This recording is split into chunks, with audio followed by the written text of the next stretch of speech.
Bonjour tout le monde et bienvenue dans Bilan, l'émission qui parle des films que j'ai vus. On va terminer les films d'animation de l'été avec le quatrième et dernier film que je suis allé voir cet été en termes de films d'animation. J'ai vu d'autres films, il y a Once Upon a Time in Hollywood, 4 ans Bonjour tout le monde et bienvenue dans Bilan, l'émission qui parle des films que j'ai vus. Et on va terminer les films d'animation de l'été que j'ai vus. Donc c'est pas le dernier film que j'ai vu, parce que j'ai vu d'autres films cet été.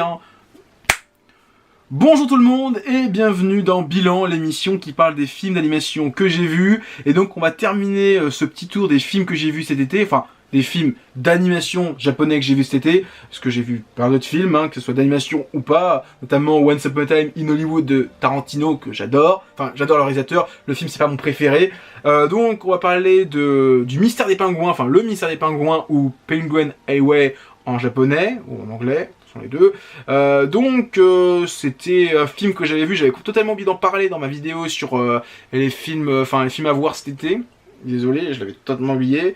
C'est un film, je m'attendais plus ou moins à ce que j'allais voir, à voir. Pour moi, c'est un film pour toute la famille, et c'est plus ou moins ça.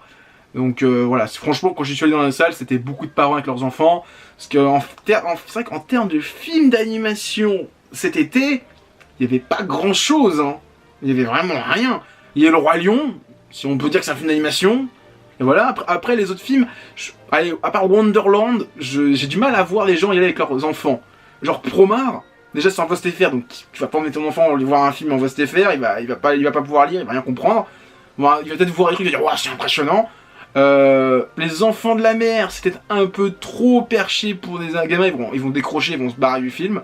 Autant le Mystère des Pingouins qui est en VF et Wonderland aussi, c'est beaucoup plus mignon et ça va plaire aux enfants et forcément ça va faire plus de ventes et les fans de Promare vont dire c'est n'importe quoi, ouais, mais parce que ça ne s'adresse pas au même public. Là c'est un film tout public, enfin plus ou moins, il y a quand même pas mal de nichons dans le film. Voilà. Donc après cette longue introduction, on va peut-être parler du film avec un petit résumé.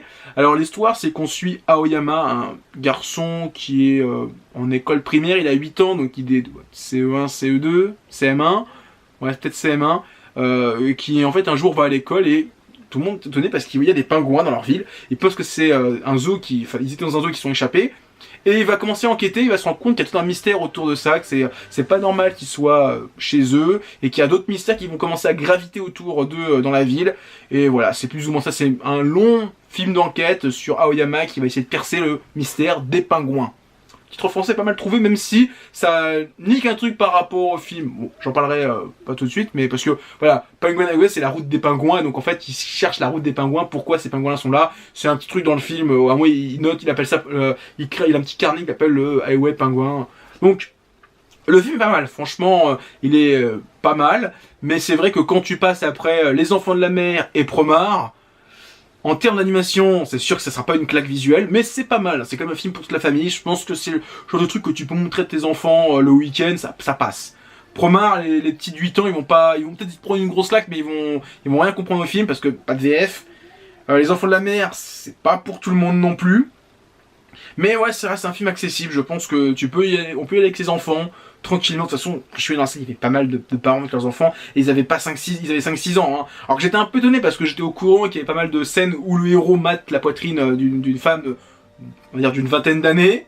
Il n'y a pas trop de scènes comme ça finalement, il y a une scène ou deux où ils matent la poitrine, et il y a une scène qui est marrante dans le film où à moins ils voient un gâteau, c'est un dôme, et ils disent ouais c'est des gâteaux nichons. J'étais mort de rire. Et j'entends les gamins faire c'est quoi un nichon, c'est quoi un nichon. Je dis je pense que l'animation japonaise ils vont se faire encore haïr par les Français. Le CSA va intervenir, mais c'est une phrase, c'est bon. Sinon le film reste pas mal, c'est vraiment divertissant, c'est pour toute la famille, ça reste mignon, avec des pingouins qui sont relativement mignons. Je pense qu'il va y avoir des peluches, c'est sûr, certains, les gamins ils vont avoir envie de peluches pingouins. Mais voilà, le film est, je sais pas grand chose à dire en fait, ça coule de source, voilà, c'est un film sympathique. Très clairement, ça sera pas le meilleur film d'animation de cet été, je dirais troisième, en termes d'histoire c'est quand même mieux cousu que Wonderland, très clairement. En termes d'animation, bon, ça vole pas aussi haut. Il y a juste vraiment une scène dans le générique, enfin dans le générique, dans la bande-annonce, qui est une scène où on voit plein de pingouins foncés partout, qui est incroyable. Le reste du film, ça passe. Voilà, c'est pas oufissime, mais ça passe. Il y a peut-être, alors je pense qu'il y a beaucoup de gens qui vont avoir du mal avec le personnage d'Aoyama, qui est très posé, en fait on dirait un peu Conan, Edogawa. Mais dans le sens où s'il a 8 ans, mais il pense déjà comme Conan, ça serait le meilleur pote de Connor parce qu'il pense vraiment comme lui. En plus, il est, alors il y a pas mal de blagues là-dessus parce qu'il est très fier de lui, très orgueilleux, et il dit ouais je suis plus intelligent donc ouais. Mais c'est un peu bizarre, il est un peu bizarre comme garçon. Tu dis, on a du mal à s'identifier avec lui parce que en fait il pense pas comme un enfant normal. Il a vraiment cette mentalité comme Conan, d'un enfant de 18-20 ans, enfin d'un adolescent de 18-20 ans, sauf qu'il est Conan, lui, il est coincé dans un corps de gamin, alors qu'il a vraiment ce cerveau d'adulte, enfin d'adolescent. Là, c'est un gamin de 8 ans qui a pas ce cerveau d'adolescent. Et ça fait un peu bizarre de voir un gamin de 8 ans parler comme un adulte, avoir des réflexions qui sont pas forcément des réflexions qu'on verrait chez un enfant.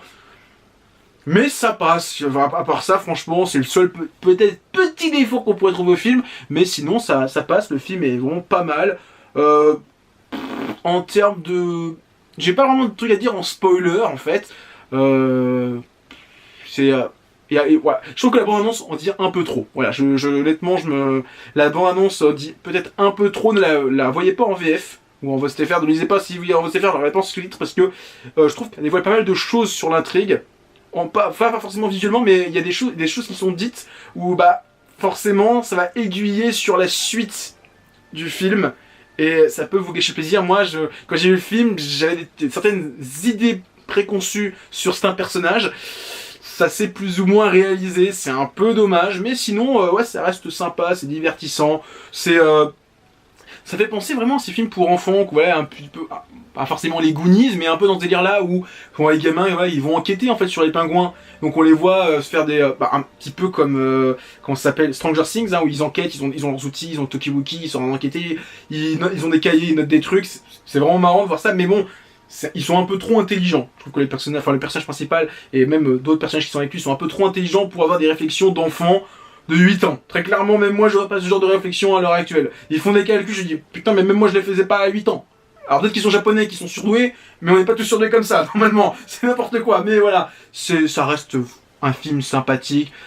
Allez-y, pas forcément avec des enfants de 6-7 ans. Je pense que c'est pas forcément le meilleur film à voir. Je pense que vers 10 ans, déjà, ils vont peut-être plus apprécier. Surtout le gâteau nichon, je pense qu'ils vont kiffer le gâteau nichon. Mais ouais, ça reste un film sympathique. J'irai pas forcément le revoir au cinéma, mais je pense que je le prendrai en Blu-ray quand ça sortira. Honnêtement, ouais, forcément, si Wonderland, celui-ci, Les Enfants de la Mer et Promare sortent en même temps, ça sera pas la priorité. Comme j'ai dit, pour moi, c'est le 3e film sur cet été des films d'animation japonaise. Voilà, il mérite sa place. 3e, c'est pas mal, mais bon, c'est vrai qu'il y a 2 gros mastodontes qui sont arrivés en même temps. Pas de chance, hein. C'est vrai que bon, tu fais les comparaisons, mais je pense qu'il va rester plus longtemps. Moi, je suis allé voir au Ciné des Halles de Paris. Je pense qu'il va rester plus longtemps au cinéma que Promare. Et Promare n'est pas resté longtemps, il est resté 2 semaines. C'est pas beaucoup, hein. Je trouve que 2 semaines, c'est...